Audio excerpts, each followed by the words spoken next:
Your word is your sword. Kata-katamu adalah pedamu. Amsal 12 ayat 18 berkata, ada orang yang lancang mulutnya seperti tikaman pedang, tetapi lidah orang bijak mendatangkan kesembuhan. The tongue of the wise bring healing. Lidah orang bijak mendatangkan kesembuhan.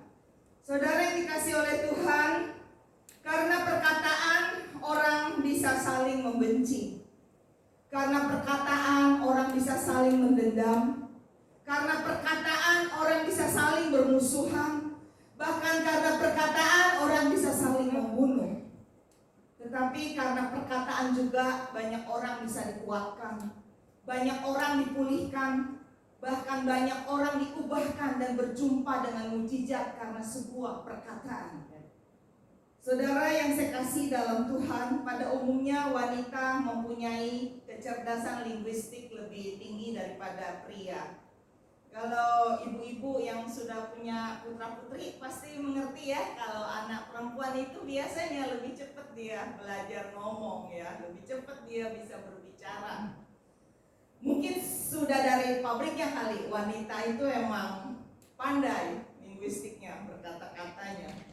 Karena itu saya pikir-pikir dulu waktu kebangkitan Tuhan Yesus Kristus dalam Injil Yohanes pasal 20, Tuhan Yesus Kristus menampakkan diri kepada Maria Magdalena dan wanita-wanita yang ada berkunjung ke makamnya Kristus.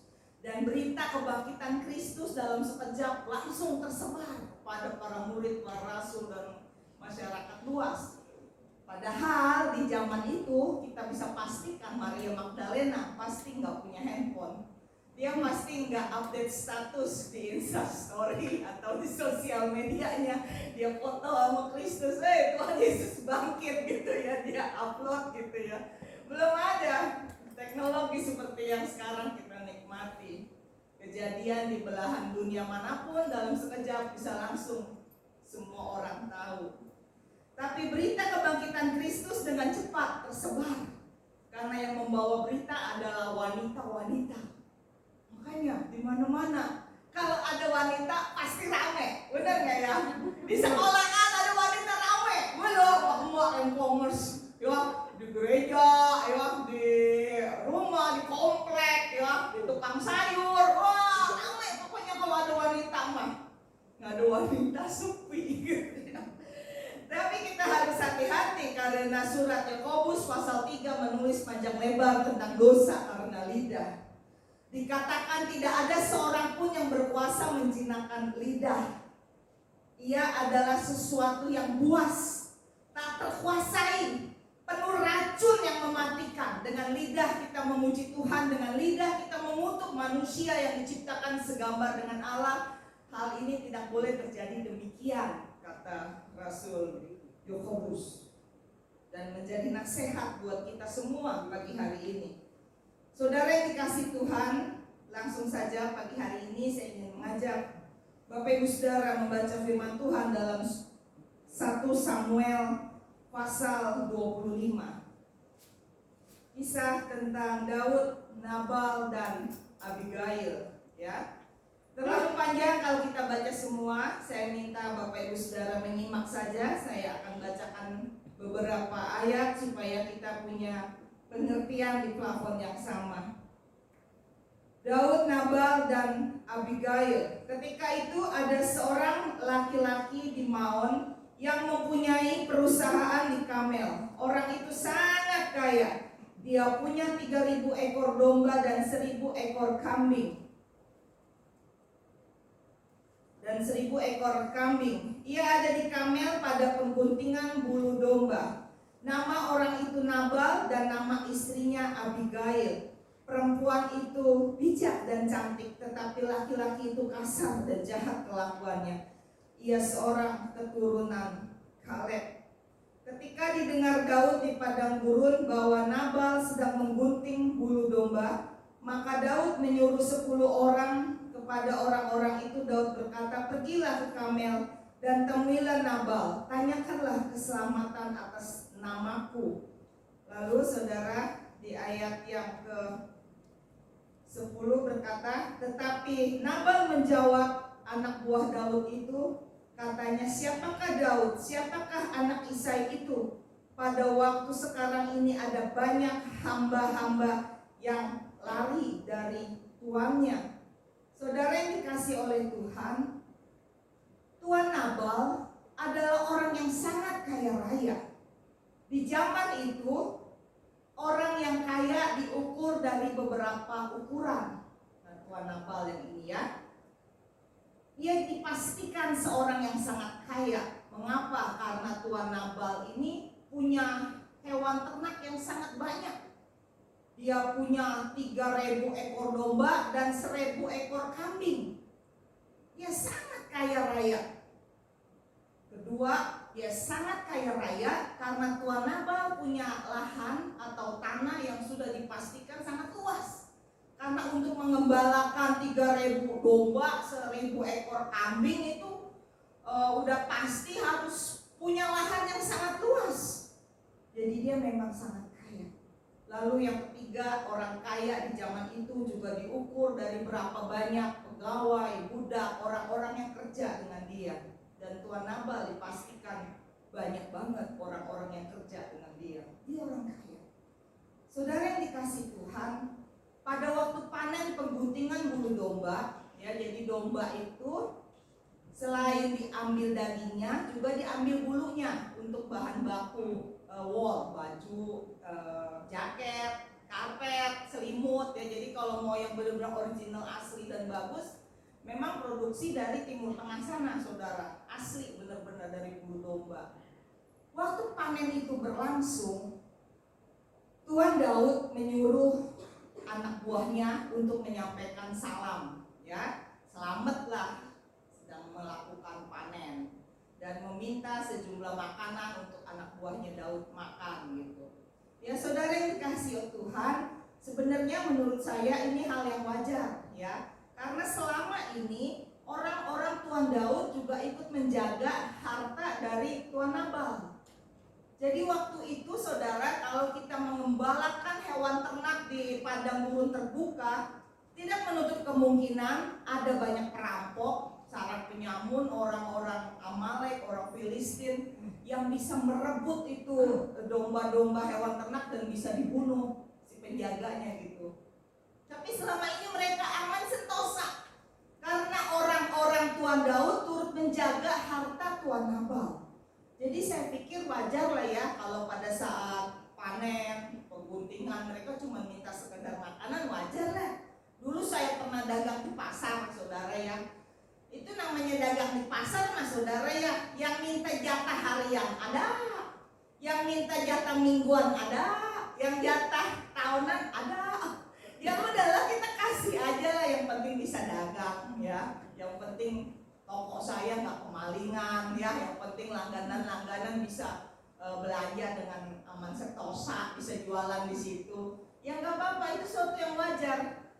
Tapi apa mau dikata, saudara, Tuan Nabal adalah orang yang sangat pelit, medit. Waduh, kalau pelit masih mending, pelit mah masih sedikit-sedikit bisa ngasih. Tapi kalau sudah pelit, medit, waduh, susah, saudara. Akhirnya itu orang suruhan Tuan Daud bukannya disambut, bukannya dikasih lah timbang makanan doang, malah dicaci maki, saudara. Malah diberikan kata-kata penghinaan. Tuan Nabal bilang, enggak layak aku memberikan sesuatu buat orang yang aku nggak tahu dari entah berantah. Orang ini mungkin kabur dari tuannya. Jadi dengan kata lain, Tuan Nabal menghina Tuan Daud bahwa Daud adalah seorang buronan Raja Saul gitu.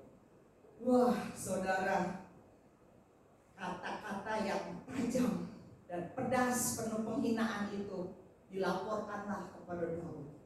Waktu Daud dengar itu, dia langsung terbakar amarah. Dia suruh 400 orang yang ada padanya menyandangkan pedang, mau tumpas habis kaum keluarga Tuan Nabal. Jadi zaman itu, saudara, peperangan sangat kejam dan sadis. Jadi kalau kita berperang melawan seseorang, itu bukan hanya orang yang bersangkutan yang dibunuh, tapi juga kaum keluarganya, bahkan orang-orang yang satu kaum, satu suku dengan dia dihabiskan. Zaman itu seperti itu, saudara. Daud sudah kepalang marah. Dia bertekad akan menghabiskan keluarga Tuan Nabal dan orang-orangnya dan seluruh kaum Tuan Nabal. Tapi saudara yang dikasih Tuhan, puji Tuhan, Tuan Nabal punya istri yang cantik dan bijaksana, Ibu Abigail, ya, ada gambarnya di situ. Dia punya inisiatif tanpa sepengetahuan suaminya. Dia membawa sejumlah makanan, minuman, dia penuhkan keretanya, dia berangkat, dia jumpai Tuan Daud untuk memohon ampun, memohon maaf atas perkataan dari suaminya. Mungkin kalau Ibu Abigail ini orang Jakarta, dia akan bilang, Tuan Daud, ampuni laki ayah. Jangan dengerin perkataannya Tuan Daud, dia namanya juga Nabal, orangnya bebal, rada-rada. Jangan dengerin, saya minta ampun, biar saya saja yang tanggung kesalahannya Tuan Daud. Orang-orangnya sudah siap menyandangkan pedang tuh di belakang Daud itu, saudara. Dan karena permohonan dan perkataan Ibu Abigail, akhirnya hati Daud luluh. Dia mengurungkan niatnya dan pertumpahan darah itu tidak terjadi. Mungkin saudara pikir, kok ada sih ya orang seperti Tuan Nabal punya istri cantik dan bijaksana kayak Ibu Abigail. Saudara, di zaman dulu itu wanita nggak punya hak pilih untuk memilih siapa pasangan hidupnya. Karena Tuan Nabal itu orang yang sangat kaya raya, besar kemungkinan dia bisa dengan mudah mendapatkan istri yang cantik gitu ya. Jadi memang seperti itulah sejarah terjadi. Saudara yang dikasih Tuhan, Ibu Abigail belakangan hari kasih tahu hal ini kepada Tuan Nabal. Boleh gambar berikutnya. Tuan Nabal kaget, firman Tuhan katakan dia membatu badannya seperti kena serangan jantung dan 10 hari kemudian dia meninggal dunia. Tuh saudara, udah meninggal, digotong. Orang mau kaya seperti apa, mau ganteng seperti apa, mau terkenal seperti apa, kalau udah meninggal mah digotong juga. Kagak ada yang gotong sendiri, jalan sendiri, begitu nggak ada, pasti digotong. Tuh Tuan Nabal akhirnya meninggal dunia. Saudara yang dikasih Tuhan, ada 3 hikmah penting yang bisa kita pelajari dari kejadian ini. Yang pertama adalah berpikirlah sebelum berkata-kata. Think before speak. Waktu Tuan Nabal mengatakan penghinaan ini kepada Daud, dia gak berpikir panjang. Dia main ngomong aja begitu. Saudara, berpikir sebelum berkata ini sesuatu yang sangat penting. Karena orang yang berkata-kata dulu baru berpikir, kebanyakan dapat masalah yang besar. Saya ini juga harus bertobat. Saya ini orang Jakarta, saya terbiasa berkelakar. Berkelakar tahu ya saudara ya? Bergurau, bercanda gitu ya. Begitu ya. Di satu sisi, orang seperti saya ini gampang disukai orang, gampang diterima orang, gampang orang suka sama saya di satu sisi seperti itu. Tapi di sisi lain, orang yang suka berkelakar, ngebanyol, bercanda kayak saya ini juga bahaya. Orang bisa sakit hati, tersinggung dan membenci. Jadi ada 2 sisi. Saya pikir-pikir, benar juga ya. Dulu ini saya kalau ngomong suka asal ngejeblak aja tanpa berpikir. Suka bilang dasar itu orang. Otak taruh di dengkul, dengkul taruh di otak. Langsung kata-kata yang kampret lah, sompret babi bloon lah, segala macam keluar gitu saudara ya, dengan spontan. Dan itu butuh waktu yang cukup lama untuk saya rubah kebiasaan buruk itu hilang, dan Roh Kudus jamah hati saya, jamah mulut saya, sehingga saya bisa punya hidup yang jauh lebih baik, menjadi pribadi yang jauh lebih baik dari sebelumnya. Saudara yang dikasih oleh Tuhan, kalau kita punya sesuatu informasi, kita harus pertimbangkan dengan akronim THINK tadi itu yang digambar ya.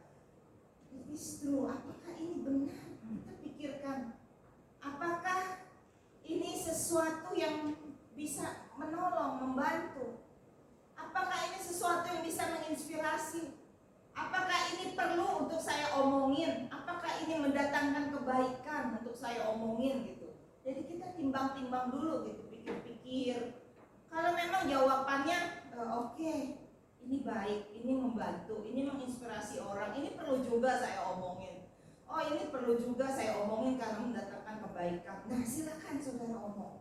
Tapi kalau jawabannya enggak, belum tentu benar, nggak ada gunanya itu diomongin, nggak menginspirasi apa-apa, nggak mendatangkan kebaikan apa-apa. Ya udahlah, nggak usah diomongin. Kalau saudara membawa kendaraan, ada rambu-rambu lalu lintas, betul ya? Yang paling umum kan lampu tuh ya, lampu merah, lampu hijau, lampu kuning. Nah, dalam kita berkata-kata juga ada beberapa rambu-rambu yang harus kita patuhi dan tahu. Yang pertama, jangan sering kita berjanji pada waktu hati kita senang. Karena pada waktu hati kita senang, berbunga-bunga, kita biasanya keluarkan janji-janji setinggi gunung. Tuh, oh Tuti, gitu. Acara namanya Tuti ya. Gunung kan ku daki, laut ku seberangi, got aku loncatin gitu. Asal kau bersamaku. Pokoknya tinggi janji-janjinya begitu ya. Karena pada waktu hati saudara sangat senang, saudara berjanji sangat tinggi, besar kemungkinan saudara nggak bisa penuhi janji saudara di kemudian hari. Yang kedua, rambunya adalah jangan pernah mengambil keputusan pada saat hati saudara galau, marah, kecewa, berkecamuk dengan macam-macam emosi. Saudara ambil keputusan, itu pasti keputusan yang salah. Karena di dalam keputusan itu pasti ada ego dan kemarahan saudara. Lebih baik saudara cooling down dulu, berdiam diri dulu, netralkan dulu perasaan saudara, baru saudara timbang-timbang, masak-masak, baru ambil keputusan. Sehingga keputusan saudara enggak menjadi penyesalan di kemudian hari. Rambu yang ketiga adalah saudara harus berkata-kata menghindari kutuk, kata-kata sumpah serapah. Karena itu berbahaya sekali. Semarah-marahnya kita sebagai orang tua, kita nggak boleh kutukin anak. Semarah-marahnya kita sama suami, kita nggak boleh kutukin suami. Sebenci-bencinya kita sama orang, kita jangan pernah mengutuki orang. Tidak baik dan sangat tidak boleh. Saudara yang dikasih oleh Tuhan Yesus, hati-hati dengan lidah kita. Karena kadang-kadang ini lidah, benar juga kata surat Yakobus, sulit untuk dikendalikan. Waktu saya bekerja, di ruangan saya tiba-tiba wangi begitu ya. Rupa-rupanya teman saya itu baru beli minyak wangi baru, saudara.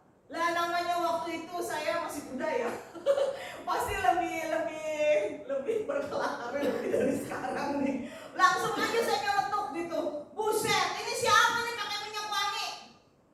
Minyak wangi apa minyak si nyong-nyong ini? Dari 2 meter udah kecium baunya. Gua langsung ngomong begitu, saudara. Lalu pada ketawa itu satu ruangan, saudara ya. Yang pakai minyak wangi juga ketawa sih sebenarnya. Cuman gara-gara hal itu, akhirnya teman saya yang saya ledekin itu jadi membenci saya. Dia merasa saya menghina dia. Belakangan hari saya baru tahu. Lalu saya datengin, saya peluk, saya benar-benar minta maaf. Saya nggak bermaksud menghina dia. Jadi dia merasa saya itu sombong, bisa beli minyak wangi yang mahal.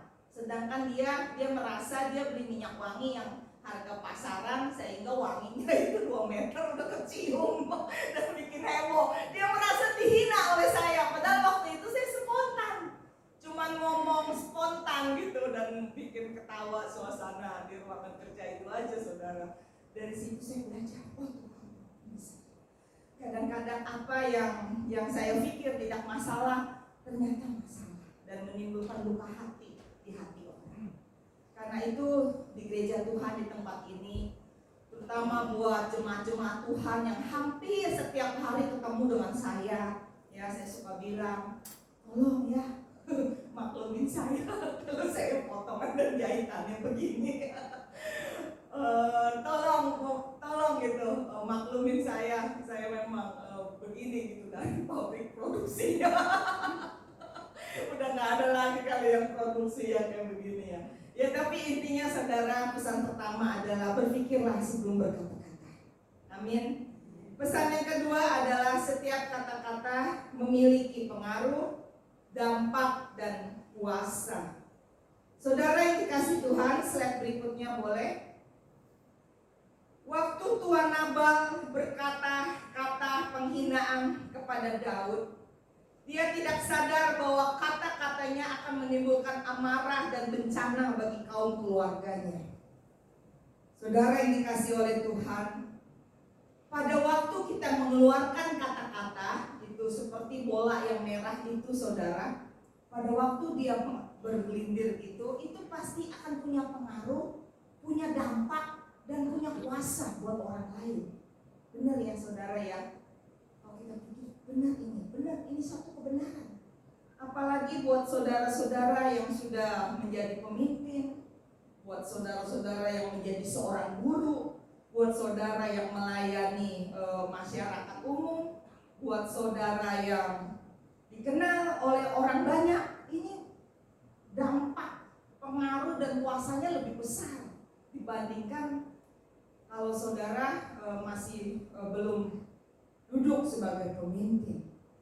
Saudara yang dikasih oleh Tuhan Yesus, suatu gereja, suatu siang ada seorang anak remaja, anak SMP gitu ya. Gereja-gereja zaman dulu kebanyakan bapak dan ibu pendeta gembalanya tinggal di gereja, ya, di pastori gereja. Datanglah itu anak-anak. Shalom, om, tante, shalom. Ini pada kemana nih, sepi amat gereja? Katanya. Wah, lalu dibukain tuh sama pekerja gereja. Lu siom, ada apa sih lu teriak-teriak? Ada om nggak? Om ada, lagi istirahat di atas. Tolong dong panggilin. Aduh, ada apaan sih emangnya? Aduh, tolong dong sekarang juga. Terlambat dikit, mati nih urusannya. Hah? Siapa emang yang mau mati? Udah cepetan, jangan banyak tanya. Akhirnya itu pengerja gereja naik ke lantai atas. Dia bangunin bapak gembala. Om, bangun om. Om, dicari si Asyong. Pak gembala pakai kaos oblong, celana kolor, turun, kuculuk. Asyong, shalom, ada apa sih om? Om, tolongin Asyong om. Sekarang juga ke rumah Asyong om. Ada yang mau mati om. Cepetan om. Aduh Asyong, siang-siang begini tunggu ya. Om pakai baju dulu, masa pakai baju begini? Wah, akhirnya si om pakai kemeja, pakai celana panjang, ya, digoncengin naik motor sama si Asyong. Wah, menerabas macet. Udah mana panas, udah mana macet, saudara. Naik motor sama Asyong. Sampai ke rumah Asyong. Mana Syong yang sakit Syong? Ini om, si Blacky. Udah 4 hari dia om, hidup kagak mati kagak om. Tolongin om. Kesian om, ini kesayangan saya om. Dari kecil saya yang piara om. Tolongin dah om. Akhirnya om pendeta cuma ngelus dada. La ilaha illallah. Kalau bahasa kita pas sekarang ya saudara ya, udah jauh-jauh, panas-panas gitu ya. Kirain mah yang sakit siapa, matanya si Blacky. Tapi namanya hamba Tuhan harus penuh dengan kasih. Walaupun kesel, harus tetap melayani. Akhirnya om pendeta bilang, Asyong, jadilah kepadamu seperti imanmu. Ayo kita berdoa ya. Iya om, dia berdoa. Blacky, doa orang benar kalau dengan yakin didoakan sangat besar kuasanya. Siang hari ini juga kalau engkau mau mati, matilah. Kalau engkau mau hidup, hiduplah dalam nama Yesus. Udah ya, Asyong, om pulang. Om naik ojek aja ya om pulangnya ya. Ya ampun, benar-benar tuh si Asyong ya nyusahin om gembala. Ya udah pulang dah, udah om gembala. Saudara, 2 minggu kemudian itu si Blacky yang tadinya udah udah mau mati gitu ya saudara ya, tiba-tiba sehat lagi. Kok si Asyong jiwa. Aku harus kasih sesuatu sama Om Pendeta. Dia beli martabak Afat. Dia beli buah-buahan.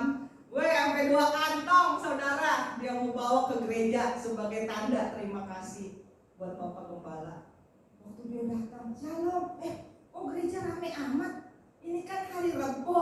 Emang ada kebaktian apa sih? Gak ada kebaktian. Jangan berisik, Asyong. Ada apa sih kok Om Tante pada di sini, pada ngapain? Jangan berisik. Om Pendeta lagi sakit. Mau di atas, kesian. Oh sayang boleh gak lihat? Gak boleh, jangan. Om Pendeta gak boleh ditemuin siapa-siapa. Kesian, susah dia napasnya. Saya cuma mau berdoa doang Om. Masa berdoa aja kagak boleh? Tapi dia lama-lama ya? Enggak lama. Paling 2 menit juga Asyok turun lagi. Ya janji ya? Iya. Langsung naik langsung ke lantai 3, saudara. Dia buka kamar Bapak Gembala. Dia lihat Pak Gembala terbaring. Dan napasnya percis kayak si Blacky kemarin. Udah Senin Kemis begitu. Lirik, Asyok. Om, shalom Om. Om, kenapa Om? Ya Tuhan, si Om sakit. Om, kita berdoa ya Om. Langsung si Asyong berdoa, saudara. Dengan gaya dan bahasa yang percis sama seperti Bapak Gembala kemarin doakan si Blacky. Doa orang benar. Jika dengan yakin didoakan sangat besar kuasanya. Jadilah padamu seperti imammu. Om Pendeta, kalau kamu mati hari ini matilah. Kalau kamu hidup-hiduplah dalam nama Yesus. Om pulang dulu ya Asyong ya. Ini ada martabak, ada buah-buahan. Terima kasih Om. Semua tante-tante yang ada di situ semua pada bingung. Kenapa si Asyong berdoanya begitu? Saudara, Asyong tidak salah. Karena kata-kata pertama yang dia terima dari figur teladannya memang seperti itu. Jadi dia hanya meneruskan apa yang dia lihat, apa yang dia dengar. Nah karena itu kita harus hati-hati. Amin. Saya juga nggak sengaja tuh ada anak jemaat yang masih kecil gitu ya, suka bersama dengan saya. Saya suka bilang, asik kali ini kita mau santuy. Dia bilang juga, cantuy. Aduh, apa-apa juga pasti ditiru, saudara. Hati-hati dalam berkata-kata, karena kata-kata pasti punya pengaruh, punya dampak, dan punya kuasa. Amin. Pesan yang ketiga, hati-hati dalam berkata-kata, karena kata-kata adalah doa. Ya, kata-kata kita adalah doa kita.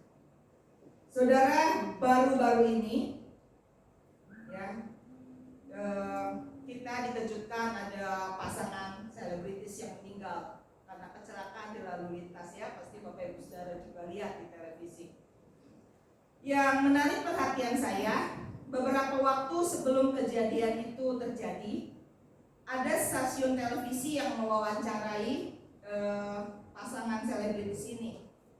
Dan si suami dari selebritis ini bilang, oh saya baru diramal katanya. Kata peramal yang meramal saya itu, kalau saya mau sukses, hampir sukses, saya pasti meninggal. Saya nggak akan punya umur yang panjang, dia bilang gitu.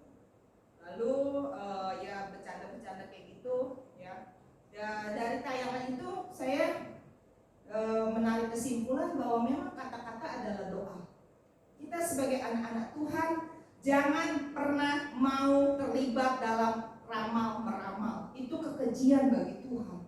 Itu mendukakan hati Tuhan. Mengapa? Karena pada waktu saudara mengizinkan orang lain meramal saudara, saudara seperti memberikan SIM, surat izin mengemudi kepada iblis untuk kendarai hidup saudara. Dan itu sangat berbahaya sekali.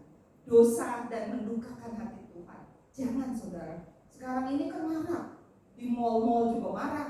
Baca garis alis lah, garis jidat lah, garis muka lah, bentuk hidung lah dibaca, bentuk bibir lah gitu ya, taruh muka segala macam, tangan dibaca kayak gitu-gitu.